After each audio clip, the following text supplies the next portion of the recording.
नमस्कार, राधे राधे, सत श्री अकाल, जय श्री कृष्णा। कैसे हो आप सभी? तो देखिए भाई, हम अपनी जो आज की क्लास होने वाली है काफी महत्वपूर्ण होगी, काफी शानदार होगी, क्योंकि आज हम आपके सामने कई सारे महत्वपूर्ण प्रश्नों का संग्रह लेकर मैं आया हूँ। वर्णमाला के जो ये प्रश्न होने वाले हैं, देखिए, चाहे स्वर की बात करूं, चाहे व्यंजन की बात करूं, सभी के बारे में आज हम चर्चा करेंगे क्वेश्चन के माध्यम से। तो देखो, अगर मैं आपसे बात करता हूं किस क्वेश्चन की, पहला ही क्वेश्चन आपके सामने है। सभी लोग बताएंगे इस पहले क्वेश्चन का आंसर क्या निकल सकता है। देखो, पहला क्वेश्चन क्या है।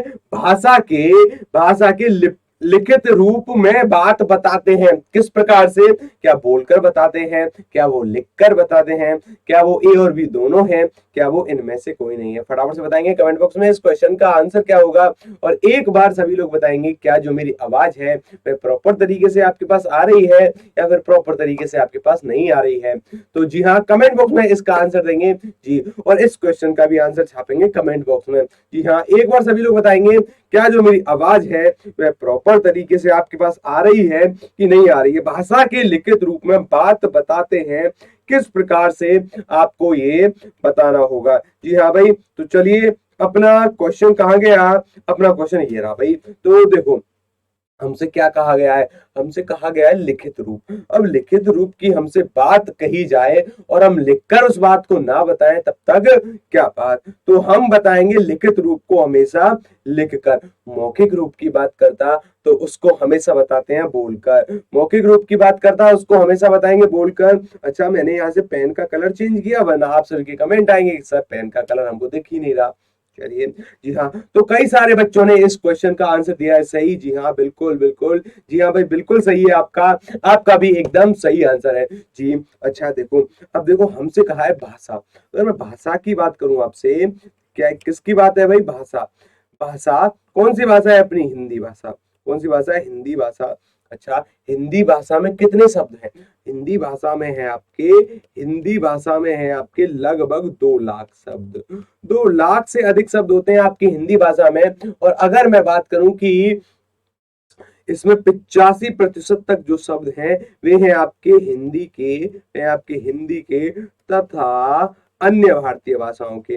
अन्य भारतीय भाषाओं के अन्य भारतीय भाषाओं के आपके वो हैं। अच्छा सर, ये तो हमको पता चल गया कि हिंदी के हैं और अन्य भारतीय भाषाओं के हैं।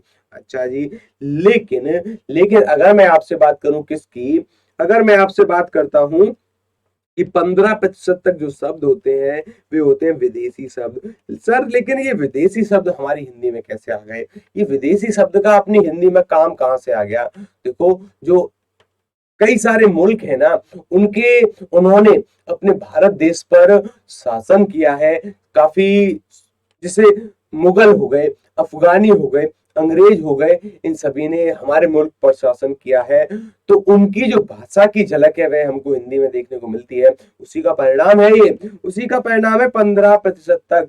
हाँ जी, जी राम राम, जी राम राम, सभी को राधे राधे, सभी को नमस्कार, सभी को जय श्री कृष्णा। कैसे हो आप? चलिए, अच्छा देखो, तो हमने यहाँ से सीखा कि भाषा के लिखित रूप को किस प्रकार से बताते हैं? लिखकर। अच्छा जी, अब देखो, अब मैंने यहाँ से आपको एक चीज बताई थी कि वर्ण और क्या है भाई? ध्वनि। वर्ण और है आपके ध्वनि। इससे बड़ी इससे बड़ी रचना क्या होती है? इससे बड़े, अगर कई सारे वर्णों को मैं मिलाता हूं तो मुझको क्या प्राप्त होगा? मुझको प्राप्त होगा अक्षर। अच्छा सर, ये भी हमको पता है। अक्षर से बड़ा पद होता है, पद से बड़ा पदबंध होता है। क्या होता है? पदबंध होता है। पदबंध से बड़ा उपवाक्य होता है। उपवाक्य से बड़ा आपका वाक्य होता है। अच्छा सर, ये तो हमको पता चल गया। अब क्या है? अब देखना है भाषा की सबसे छोटी इकाई क्या होती है।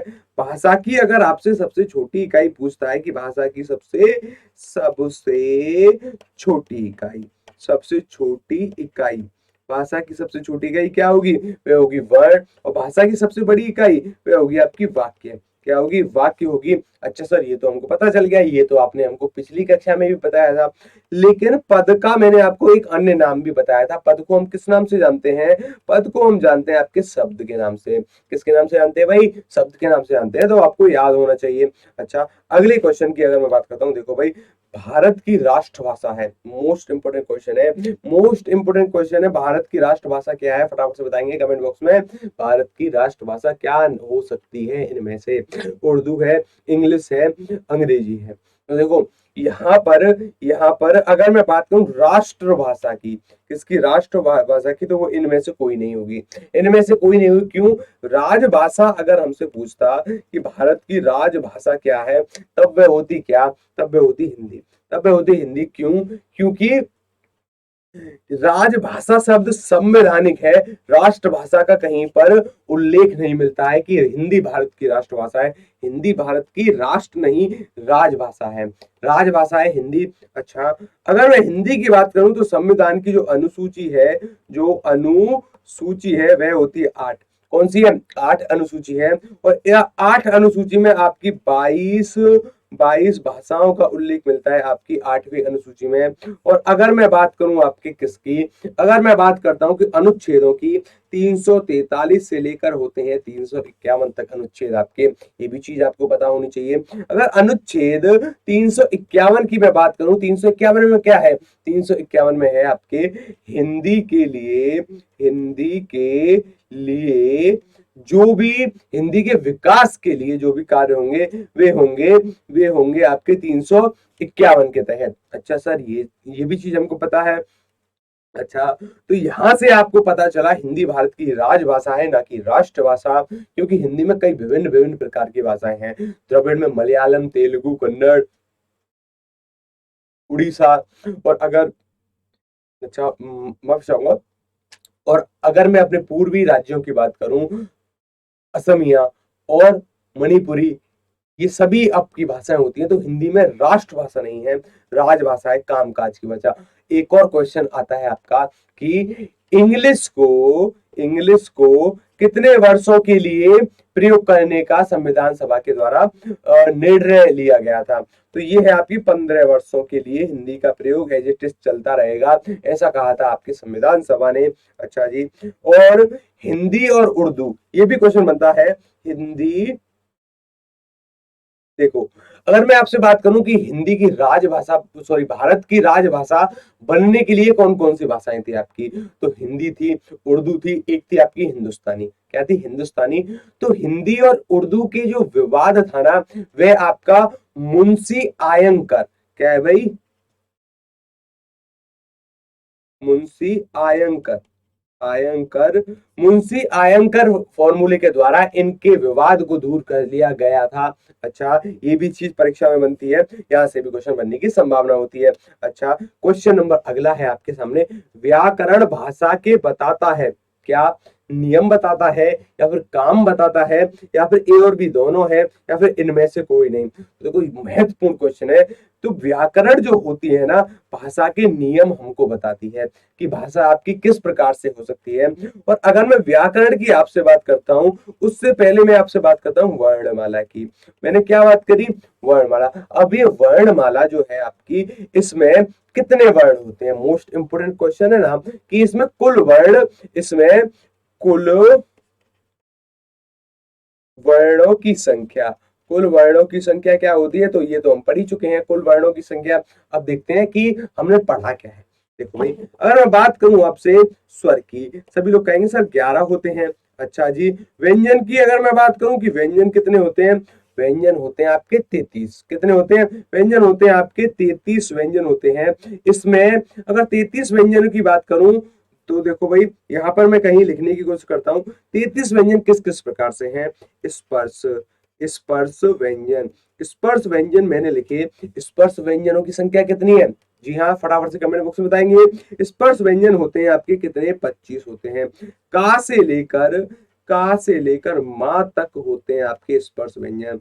और अगर मैं वहीं पर बात करूं किसकी, मैंने आपसे पूछ लिया, मैंने आपसे बात करी, मैंने आपसे किसकी बात करी भाई? मैंने आपसे बात करी अंत्यस्थ व्यंजन की। अंतःस्थ व्यंजन, अंत्यस्थ व्यंजन की मैंने आपसे बात की। इनकी संख्या होती है 4।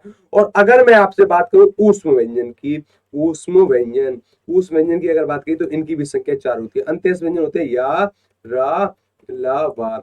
और ऊष्म व्यंजन होते हैं आपके सा, टीटी वाला सा। अच्छा रुको, रुको भाई, रुको रुको, थोड़ी सी दिक्कत हो गई, कोई बात नहीं, छोटी मोटी समस्या आती रहती है। क्या होता है, सीटी वाला सा है, षटकोण वाला सा है, सवाल वाला सा है, हाथ से आती है। ये होते हैं आपके ऊष्म व्यंजन, जिनके उच्चारण में मुंह से गर्म वायु बाहर आती है। अब देखो भाई, अब अगर मैं आपसे बात करूं, अगर देखो 25 तो ये हो गए, 4 ये हो गए, 4 ये हो गए, तो अगर मैं इनको जोड़ता हूं, इनका मैं अगर योग करता हूं, मुझको प्राप्त होता है 33। यही तो मैंने लिखा था, व्यंजनों की संख्या कितनी होती है, 33 होती है, आपको याद होगा। अच्छा, अब अगर मैं यहां से बात करता हूं किसकी, अब अगर मैं किसकी बात करूं भाई, आगत व्यंजन की, आगत आगत व्यंजन, तो ये होते हैं आपके दो, कितने होते हैं, दो। कौन कौन से हैं, पहला होता है जा, दूसरा होता है फा, इनके नीचे हम नुक्ता का प्रयोग करते हैं, और ये हम पढ़ चुके हैं। और अगर दूसरे, अगर क्या है भाई, एक है आपके उच्चिप्त, उच्चिप्त व्यंजन। अब ये क्या है, उच्चिप्त व्यंजन कहाँ होते हैं, फटाफट से कमेंट बॉक्स में बताएंगे। देखो, इनकी भी संख्या होती है 2। और एक और होते हैं आपके संयुक्त, संयुक्त व्यंजन, संयुक्त व्यंजन की संख्या होती है 4। अब संयुक्त व्यंजन क्या है, देखो ये भी हम पढ़ चुके हैं, आपको याद दिलाने की मैं कोशिश करूं। अरे ये क्या हो गया, ये क्या हो गया भाई, हाँ जी, हम आ गए अपनी सही जगह पर। तो संयुक्त व्यंजन हम पढ़ रहे थे, हम पढ़ रहे थे आपके संयुक्त, संयुक्त व्यंजन काफी अच्छा टॉपिक है। संयुक्त व्यंजन देखो, पहला होता है, पहला होता है छ, दूसरा होता है त्रय, तीसरा होता है गे, चौथा आपका ये बचता है आपका, तो ये होते हैं 4 आपके संयुक्त व्यंजन, इनकी संख्या 4 है। देखो भाई, 11 और 33, 11 और 33 हो गए 44, 45 46, 47 48, 49 50 51 52, टोटल हो गए आपके 52। कितने हो गए, 52 हो गए। अच्छा सर, ये तो हमको पता चल गया कि कुल, कुल वर्ण जो होते हैं आपके, वे होते हैं 52।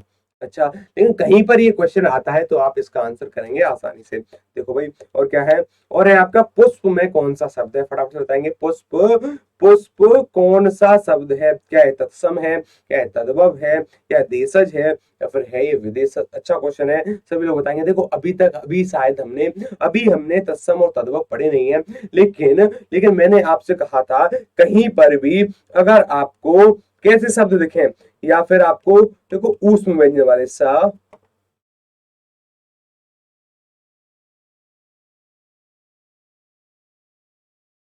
कहीं पर भी अगर आपको ऐसे शब्द देखे भाई, कैसे भाई, षटकोण वाला है, या फिर है आपका क्या, या फिर है आपका छह वाला जो शब्द है, या फिर आपका त्रय वाला है, गे वाला है, रे से ऋषि वाला है, और क्या है, और ये वाला है, और कौन से शब्द है भाई, और आपका आदरणा है। जहां पर भी आपको ऐसे शब्द दिखे, वे शब्द हमेशा क्या होते हैं, वे शब्द हमेशा होते हैं आपके तत्सम, ये भी आप याद कर सकते हो। तो पुष्प है आपका तत्सम, इसका तद्भव होता है फूल, सभी को पता होगा। और अगर मैं कमल का फूल, किसका भाई, कमल के फूल के पर्यायवाची की बात करूं, तो अगर आपको पता है तो आप छापेंगे, और अगर नहीं भी पता है तो ये टॉपिक हम पढ़ने वाले हैं, चिंता मत करिए। जी हाँ, जी जी, आपके कमेंट, जी जी जी, बिल्कुल बिल्कुल। जी, देखिए भाई, आज जो हमारा फोकस है वह है पढ़ाने पर। तो चलिए, क्या है, ऊ का उच्चारण स्थान क्या है, ऊ का उच्चारण स्थान। देखो, उच्चारण स्थान को लेकर भी मैंने आपको स्वर वाली, जब मैंने पढ़ाया था, स्वर वाली क्लास जो मैंने पढ़ाई थी, उसके बारे में मैंने आपको बताया था। अच्छा, कुछ बच्चों का कमेंट है कि आवाज नहीं है। जी, अगर मैं चेक करता हूँ, जी अरे आवाज तो प्रॉपर है भाई, आवाज तो प्रॉपर है, आवाज तो एकदम प्रॉपर तरीके से आ रही है। हाँ जी, बिल्कुल बिल्कुल बिल्कुल बिल्कुल बिल्कुल बिल्कुल। चलिए, तो ऊ, छोटे ऊ और बड़े ऊ का उच्चारण स्थान किस जगह से होता है, देखो आपको समझने की जरूरत है। अगर मैं बात करूं आपके छोटे आ की, और अगर मैं बात करूं बड़े आ की, तो इनका उच्चारण स्थान होता है कंठ। क्या होता है, कंठ होता है। अगर मैं बात करूं छोटी ई की, बड़ी ई की, इनका उच्चारण स्थान होता है तालु। क्या होता है, तालु। वहीं अगर मैं छोटे ऊ की बात करूं, बड़े ऊ की बात करूं, इनका उच्चारण स्थान क्या होता है, इनका उच्चारण स्थान होता है आपके ओष्ठ। क्या होता है भाई, ओष्ठ होता है इनका उच्चारण स्थान। और अगर मैं बात करूं रे से ऋषि की, इसका उच्चारण स्थान होता है मूर्धा। क्या होता है, मूर्धा। मूर्धा कहते हैं आपके जिह्वा के सामने वाले भाग को, और तालु के सामने वाले भाग को कहते हैं मूर्धा। आप बोल कर देखो, ट ठ, जहां पर भी आपकी जिह्वा टच होती है उस स्थान को कहते हैं मूर्धा। समझ में आ गया। चलिए, और क्या है, और देखो भाई, अगर मैं आपसे बात करूं किसकी, छोटी ए की, बड़ी ए की, तो ये मैं आपको बता चुका हूं, ये होते हैं संयुक्त व्यंजन, और इनका उच्चारण इनकी आधार पर हम कहते हैं इनको कंठ तालव्य। क्या कहते हैं, कंठ तालव्य। वहीं छोटे ओ की बात करूं, बड़े औ की बात करूं, तो इनको कहते हैं हम कंठ ओष्ठ। क्या कहते हैं, कंठ ओष्ठ कहते हैं भाई इनको, ये भी आपको पता होना चाहिए। अच्छा, ऊ का उच्चारण स्थान क्या होता है, देखो भाई अभी अभी तो पढ़ा है, अभी अभी तो पढ़ा है हमने, अभी अभी तो पढ़ा है, ये रही। तो इनका उच्चारण स्थान होता है क्या, ओष्ठ होता है, क्या होता है, ओष्ठ है, ओष्ठ है। देखो यहाँ पर ओष्ठ भी है और यहाँ पर होठो भी है, तो आप लगाएंगे ओष्ठ। हालांकि कुछ इसमें अंतर नहीं है, हिंदी में उसको ओष्ठ बोल देते हैं, और अगर संस्कृत की बात करूं, संस्कृत में कह देते हैं ओष्ठ, हिंदी की बात करूं, हिंदी में होठ कह देते हैं, होठ के आधार पर। लेकिन ओष्ठ एक प्रॉपर शब्द होता है, एक अच्छा शब्द है, तो आप इसका आंसर यही करेंगे। अच्छा, अब देखो दंत के आधार पर कौन से स्वर होते हैं, कोई भी नहीं होते। कंठ के आधार पर है आपके छोटा आ है, बड़ा आ है। अच्छा, और यहीं पर अगर ये तालु की बात करता, यहीं पर तालु की बात करता, तो तालु के आधार पर होते छोटी ई, बड़ी ई। अच्छा, आगे चलो, देखो ये कौन से स्वर हैं, अच्छा क्वेश्चन है, सभी लोग बताएंगे ये आपके कौन से स्वर होते हैं। छोटी ए है, बड़ी आई है, छोटा ओ है, बड़ा औ है। तो चलिए, ये किस प्रकार के स्वर हैं, क्या ये दीर्घ स्वर हैं, क्या ये ह्रस्व स्वर हैं, क्या ये संयुक्त स्वर हैं, क्या ये इनमें से कोई नहीं है। तो देखो, आप इसके आंसर में फंसने वाले हो, आपको इसका आंसर आना चाहिए, क्योंकि आप फंसोगे, मुझको पक्का पता है कि आप फंसने वाले हो। आप मुझको पक्का पता है कि आप फंसने वाले हो इस क्वेश्चन में। क्यों, क्योंकि मैंने आपको पढ़ाया था ह्रस्व स्वर की संख्या होती है 4, छोटा आ होता है, बड़ा आ होता है, छोटी ई होती है, और अरे बड़ा आ क्यों होगा, अच्छा बड़ा आ तो होगा ही नहीं भाई, आपने भी ध्यान नहीं दिया और मैंने भी फ्लो फ्लो में लिख दिया, गलत बात है। देखो, छोटी ई होती है, छोटा ऊ है, और रैसे ऋषि है, ये 4 होते हैं आपके ह्रस्व स्वर। दीर्घ स्वर कौन से हैं, फिर दीर्घ स्वर देखते हैं भाई, इनकी संख्या होती है 7, कितनी होती है, 7 होती है इनकी संख्या। और वहीं अगर मैं बात करूं बड़े आ की, बड़ी ई की, बड़े ऊ की, छोटी ए की, बड़ी ए की, छोटे ओ की, और बड़े ओ की, ये है आपके 7, ये है आपके 7 दीर्घ स्वर। अब देखो, अगर मैं आपके इन चारों की बात करूं, ये आपके दीर्घ स्वर भी हैं, और अपने हमने संयुक्त स्वर भी पढ़े थे। आ और ई का अगर मैं योग करता हूं, मुझको प्राप्त होता है ए, और अगर आ और इस ए का योग कर दूं मैं, तब मुझको प्राप्त होता है बड़ी ए, और अगर आ और ऊ का योग करता हूं, तब मुझको प्राप्त होता है छोटा ओ, और अगर आ के साथ में इसी छोटे ओ का योग कर देता हूं, तब मुझको प्राप्त हो जाता है बड़ा औ। तो ये होते हैं क्या, ये होते हैं आपके संयुक्त स्वर। अब इसका आंसर दीर्घ स्वर भी होना चाहिए, इसका आंसर संयुक्त स्वर भी होना चाहिए। अगर इनका आंसर दोनों है, तब तो ये सही है, क्योंकि दीर्घ भी है, संयुक्त भी है। अच्छा, आगे चलते हैं भाई, मात्राएं कितने प्रकार की होती हैं, आपको बताना होगा। मात्राएं जो है आपकी कितने प्रकार की होंगी, फटाफट से बताएंगे, 2 3 5 7, 2 3 5 7, फटाफट से बताएंगे भाई, मात्राएं कितने प्रकार की होती हैं। चलिए भाई, देखो अच्छा क्वेश्चन है, मात्राएं कितने प्रकार की होती हैं, तो देखो, जी हाँ भाई, फटाफट से छापेंगे कमेंट बॉक्स में। चलिए भाई, मात्राएं कितने प्रकार की होंगी, छापेंगे फटाफट से कमेंट बॉक्स में। जी जी, बताइए बताइए। देखो, अगर मात्राओं की आपसे बात करें ना, मात्राओं की अगर आपसे पूछ ले कि मात्राएं कितने प्रकार की होती हैं, 2 प्रकार की होती हैं। एक होती है आपकी लघु मात्रा, लघु मात्रा, एक होती है आपकी दीर्घ मात्रा, दीर्घ मात्रा। अच्छा जी, इन्हीं को कहते हैं हम ह्रस्व, इन्हीं को कहते हैं दीर्घ। लघु और गुरु भी इसको कह देते हैं, गुरु मात्रा। तो आपको याद रखना है। अब ये चक्कर क्या है, अभी अभी थोड़ी देर पहले हमने ह्रस्व स्वर पढ़े थे ना, ह्रस्व स्वर की संख्या कितनी है, छोटा आ है, छोटी ई है, छोटा ऊ है, और ऐसे ऋषि है, ये होते हैं अपने ह्रस्व स्वर। इन्हीं की संख्या होती है 4, और इन्हीं को कहते हैं हम किसके नाम से, इन्हीं को जानते हैं हम ह्रस्व स्वर के नाम से। अब देखो, छोटे आ की तो कोई मात्रा होती नहीं है, बड़े छोटी ई की मात्रा होती है, छोटे ऊ की मात्रा होती है, और रैसे ऋषि की भी मात्रा होती है। इनके लिए हम प्रयोग करते हैं लघु का। किसका प्रयोग करते हैं, लघु का। एक ऐसा होता है जिसका मतलब होता है एक मात्रा। और अगर मैं बात करूं आपके दीर्घ की, कि दीर्घ की, तो देखो भाई, दीर्घ की अगर आपसे बात करें, तो यहाँ से बड़ा आ है, बड़ी ई है, बड़ा ऊ है, छोटी ए है, बड़ी आई है, छोटा ओ है, बड़ा औ है, क्या बड़ा औ। अच्छा जी, तो ये चीज हमको पता चल गई। देखो भाई, अब अगर मैं बात करूं आपके किसकी, मैंने आपसे बात की है दीर्घ की, तो इसको मैं गुरु भी कह सकता हूँ, इसको गुरु कह सकता हूँ। इसके लिए हम ऐसे चिन्ह का प्रयोग करते हैं, ऐसे चिन्ह का प्रयोग करते हैं। आशा करता हूँ आप समझ रहे होंगे। तो इस क्वेश्चन का आंसर हो गया।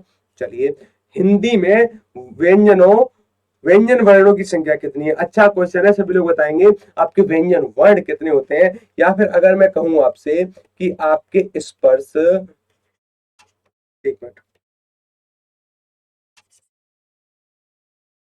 हाँ जी, आपके स्पर्श व्यंजन कितने होते हैं, ये भी कमेंट बॉक्स में बताओगे। और आपके आगत व्यंजन कितने होते हैं, इससे भी क्वेश्चन बने हैं। आगत व्यंजन और आपके उत्क्षिप्त, क्या है भाई, उत्क्षिप्त व्यंजन कितने होते हैं, ये भी फटाफट से बताओगे कमेंट बॉक्स में। देखो भाई, स्पर्श व्यंजन क्या है? स्पर्श व्यंजन है आपके 25।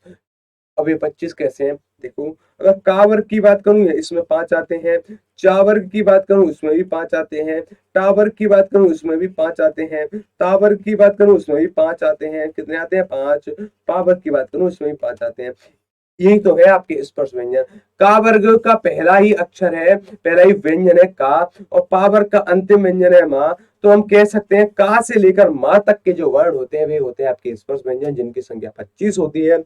अच्छा सर, ये हम समझ गए। आगत व्यंजन की संख्या होती है 2, अभी भी पढ़ा है। पहला होता है जा, दूसरा होता है फा। उच्चिप्त व्यंजन की संख्या 2 होती है, पहला होता है डा, दूसरा होता है ढा। तो ये होते हैं आपके उच्चिप्त व्यंजन। अच्छा, ये चीज समझ में आ गई सभी को? चलिए भाई, और क्या है? और देखते हैं। तो यहाँ पर हमसे पूछा गया है व्यंजनों की संख्या। तो देखो, व्यंजन 25 तो आपके स्पर्श होते हैं, 25 होते हैं आपके स्पर्श। तो मैं यहाँ पर लिखने की कोशिश करता हूँ, स्पर्श व्यंजन की संख्या कितनी मानी गई है? 25। वहीं पर अगर मैं बात करूं आपके आगत आगत व्यंजन की, अरे आगत क्यों पढ़ रहे हैं भाई? हम आगत नहीं पढ़ रहे हैं।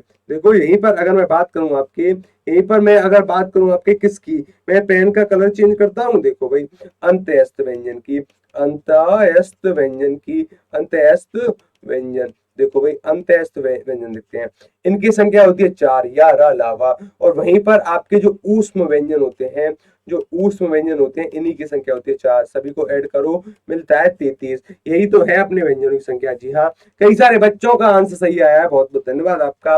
अच्छा जी, देखो, अगर मैं 10 की बात करूं, 10 क्या है? 10 तो कुछ है ही नहीं। देखो, स्वर स्वर की संख्या अगर पूछता है 11 होती है, कुल स्वर की संख्या पूछता है तब होती है 13। और अगर आपसे पूछता है अपभ्रंश में स्वर की संख्या कितनी है, 8 मानी गई है। और प्रारंभिक हिंदी में स्वरों की संख्या कितनी है? तो स्वरों की संख्या होती है 14 प्रारंभिक हिंदी में। चलो भाई, का वर्ग का उच्चारण स्थान अति महत्वपूर्ण प्रश्न है। का वर्ग का उच्चारण स्थान क्या होता है, फटाफट से बताएंगे कमेंट बॉक्स के अंतर्गत। चलिए भाई, देखो क्या है का वर्ग। मैंने आपसे कहा का वर्ग, का वर्ग का उच्चारण स्थान क्या होता है? कंठ होता है। चा वर्ग की बात करूं, चा वर्ग का होता है आपका तालु। और टावर की अगर मैं बात करता हूँ, टावर का उच्चारण स्थान होता है मूर्धा।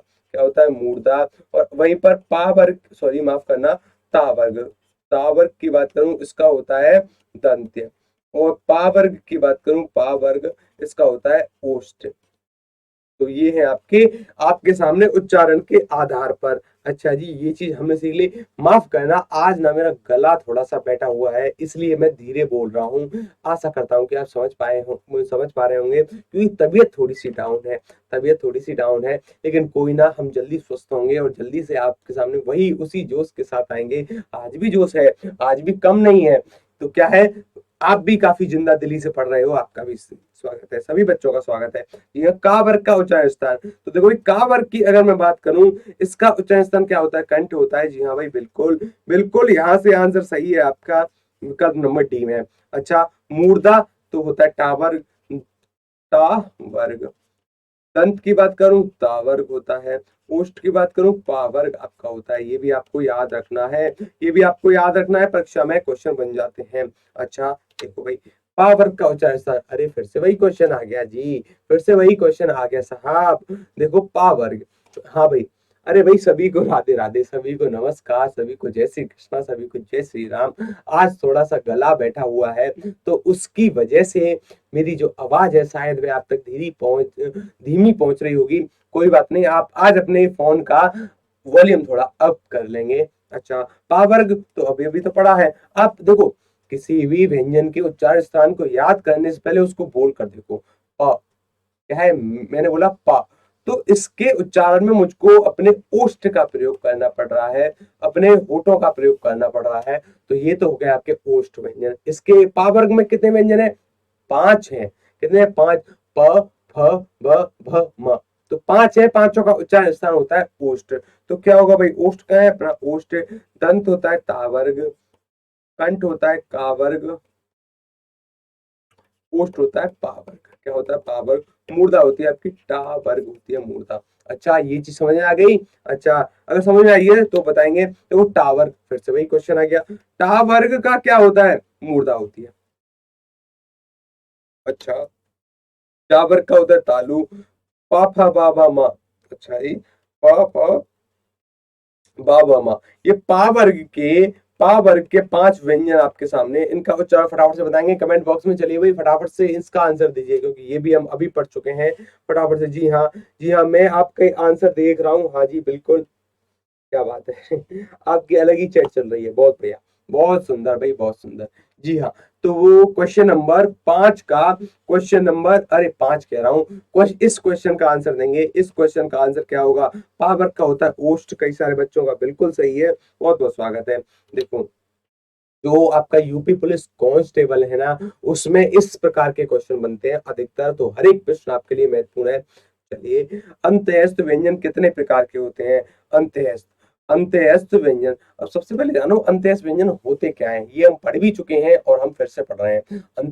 अंत्यस्थ व्यंजन क्या होते हैं भाई, अंत्यस्थ व्यंजन आपके वहां होते हैं जहां, जहां आपको क्या करना पड़े, जिन व्यंजनों का उच्चारण अंतः मन से होता है। किससे होता है, जिन व्यंजनों का उच्चारण आपके अंत्य मन से होता है, वहां होते हैं अंत्यस्थ व्यंजन। अच्छा सर, ये तो हमने पढ़ लिया।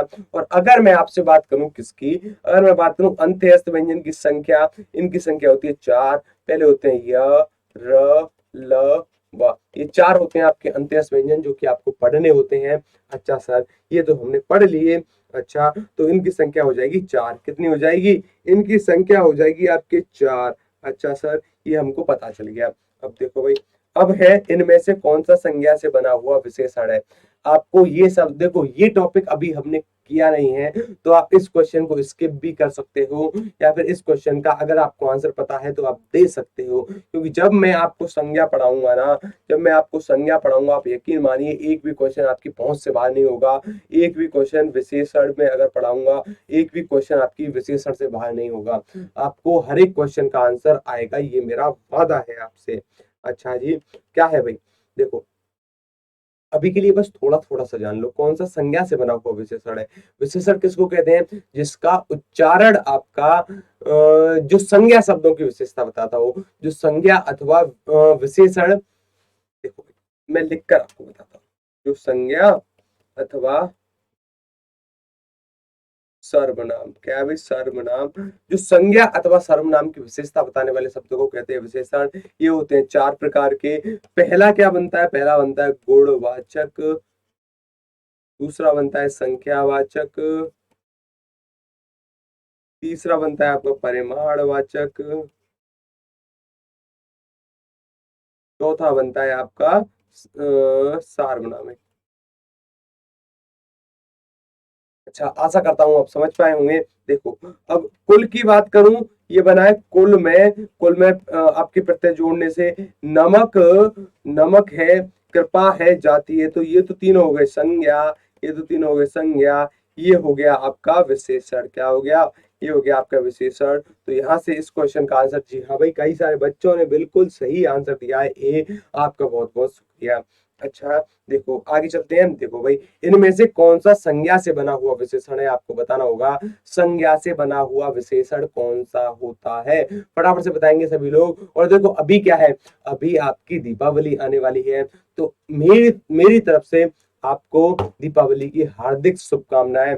आपकी आपकी तैयारी काफी अच्छे से हो, आपके परिवार में सुख शांति बनी रहे, और आप हमेशा खुश रहें, यही मेरी ईश्वर से कामना है। अच्छा, देखो भाई, इनमें से कौन सा संज्ञा से बना हुआ विशेषण है। अरे ये तो फिर से विशेषण का क्वेश्चन आ गया, कोई बात नहीं, इसको हम व्यंजन के आधार पर पढ़ेंगे। देखो, आपसे अगर मैं कहूं वर्ण विच्छेद, कि वर्ण विच्छेद मुझको बताइए कि जापान में वर्ण विच्छेद किस प्रकार से होता है। या फिर अगर मैं बात करूं आपकी कौन सा संज्ञा से बना हुआ विशेषण है, तो जी हाँ भाई गुण, क्योंकि ये गुण से बना है गुणी, गुण से बना है गुणी, तो इस क्वेश्चन का तो आंसर ये होगा। लेकिन हमसे एक टॉपिक आपसे आपका पूछा जाता है, क्या भाई, कि वर्ण विच्छेद। अब ये वर्ण विच्छेद क्या है, देखो 2019 से पहले इसके क्वेश्चन नहीं बनते थे यूपी पुलिस में, 2019 से ही इसके क्वेश्चन बनने शुरू हुए हैं। वर्ण विच्छेद देखो, अगर जापान की बात करूं, इसमें जा है प्लस बड़े आ की मात्रा है, प्लस इसमें पा है, पा में बड़े आ की मात्रा है, प्लस है ना, तो ये है आपका वर्ण विच्छेद। इसी प्रकार से होते हैं आपके वर्ण विच्छेद। तो किसमें किसकी मात्रा है आपको चुनना होगा। और अगर मैं बात करूं आपके व्यंजन की, अगर मैं बात करूं व्यंजन की, व्यंजन का उच्चारण किसकी सहायता से होता है, स्वर की सहायता से, स्वर की सहायता से होता है आपके व्यंजनों का उच्चारण। आशा करता हूँ आप समझ पाए होंगे। अच्छा जी, आशा करता हूँ आप समझ पाए होंगे। और अगर मैं आपसे पूछूं, अगर मैं आपसे पूछता हूँ भाई, अगर मैं आपसे पूछता हूँ, क्या मैंने आपसे पूछा, अरे मैंने आपसे पूछा है, मैंने आपसे क्या पूछा है, मैंने आपसे पूछा है कि जो आपके आगत व्यंजन है, आगत जो आपके व्यंजन है, इनका अर्थ क्या होता है। जो आपके दो आगत व्यंजन जा और फा, ये हम क्यों प्रयोग करते हैं, किसके आधार पर करते हैं। तो देखो, मैंने आपको आगत स्वर भी पढ़ाए हैं। आगत स्वर के बारे में अगर मैं बात करूं तो ये होता है, क्या है, मतलब इसमें चंद बिंदु नहीं होता है, सिर्फ ऐसा ही होता है। ज्यादातर इंग्लिश वाले शब्दों को इसके अंतर्गत हम रखते हैं, जैसे जैसे क्या है, डॉक्टर, क्या है भाई, डॉक्टर, मैंने कहा डॉक्टर, मैंने कहा नॉलेज, नॉलेज, तो यहाँ पर चंद बिंदु नहीं है, इसको मैं साफ कर देता हूं ताकि आपको कंफ्यूजन ना रहे। तो भाई, तो नॉलेज, नॉलेज है आपकी। तो इसी प्रकार से ये जो है ना आपका, इसी को कहते हैं आगत स्वर, आगत, आगत स्वर इसी को कहते हैं। ये हम पढ़ चुके हैं आपके। अच्छा, एक बार आप मुझको बताएंगे कि ई की आपकी जो जो आपकी छोटी ई होती है और जो आपकी बड़ी ई होती है, उसका उच्चारण स्थान, उसका उच्चारण स्थान क्या होता है, हम अभी अभी पढ़ चुके हैं। फटाफट से बताएंगे सभी लोग इस क्वेश्चन का भी आंसर। जी हाँ भाई, देखो भाई, अगर मैं आपकी बात करूं किसकी, अगर मैं आपके बात करूं आपके ई और ई की, इसका उच्चारण स्थान होता है तालु, इसका उच्चारण स्थान है तालु। अच्छा, आप देखो, ये थे आज के प्रश्न। फिर हम मिलेंगे आपसे कल की क्लास में। अच्छा, तब तक आप यूं ही पढ़ते रहें, यूं ही मुस्कुराते रहें, यूं ही हंसते रहें, यूं ही खेलते रहें। तब तक के लिए धन्यवाद, नमस्कार।